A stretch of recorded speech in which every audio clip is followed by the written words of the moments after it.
बहुत समय पहले की बात है। एक घने और सुंदर जंगल में सभी जानवर प्यार और शांति से रहते थे।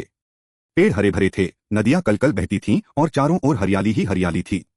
उसी जंगल में एक बहुत बड़ा और बुद्धिमान हाथी रहता था, जिसका नाम था गजराज। वह न केवल ताकतवर था, बल्कि सभी जानवरों का शुभचिंतक भी था। कोई भी जानवर मुश्किल में होता तो सबसे पहले गजराज ही उसकी मदद करता। लेकिन एक साल ऐसा आया जब जंगल में बारिश ही नहीं हुई। पेड़ सूखने लगे, नदियां सूख गईं और पानी का नामोनिशान मिटने लगा। जानवरों को पीने के लिए पानी नहीं मिल रहा था। पक्षी प्यास से तड़पने लगे, हिरण और खरगोश इधर उधर पानी की तलाश में भटकने लगे।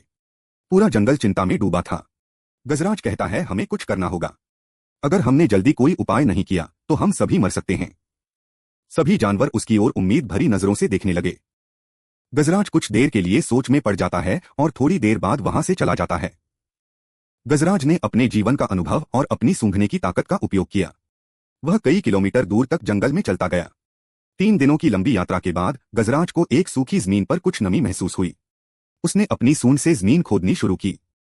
थोड़ी ही देर में जमीन से पानी की बूंदें निकलने लगीं। गजराज और भी उत्साहित होकर खुदाई करने लगा और धीरे धीरे एक छोटा सा जलस्रोत बाहर आ गया। यह एक छिपा हुआ प्राकृतिक तालाब था जो मिट्टी के नीचे दबा था। गजराज खुशी से चिल्लाया, मैंने पानी खोज लिया है। गजराज की खुशी का ठिकाना नहीं रहा। अब वह बहुत ज्यादा खुश था। उसकी मेहनत रंग लाई। वह जल्दी जल्दी वापस जंगल की ओर दौड़ा और सभी जानवरों को बुलाकर लाया। गजराज के पीछे पीछे शेर, बंदर, हिरण, लोमड़ी, खरगोश, तोता और बहुत सारे जानवर चल दिए। वो सभी तालाब को देखने के लिए बहुत ज्यादा उत्साहित हो रहे थे। जब वे सभी उस जगह पहुंचे तो तालाब देखकर सबकी आंखों में चमक आ गई। हर कोई खुशी से उछल पड़ा।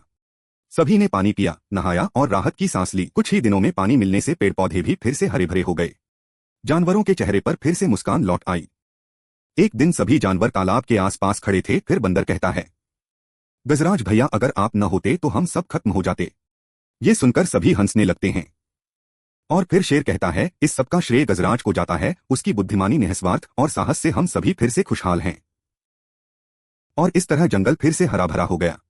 गजराज अब भी वही रहता है, लेकिन अब वह अकेला नहीं, बल्कि एक ऐसा परिवार है जिसमें सभी एक दूसरे की परवाह करते हैं। गजराज का नाम अब भी सभी जानवर आदर और सम्मान से लेते हैं।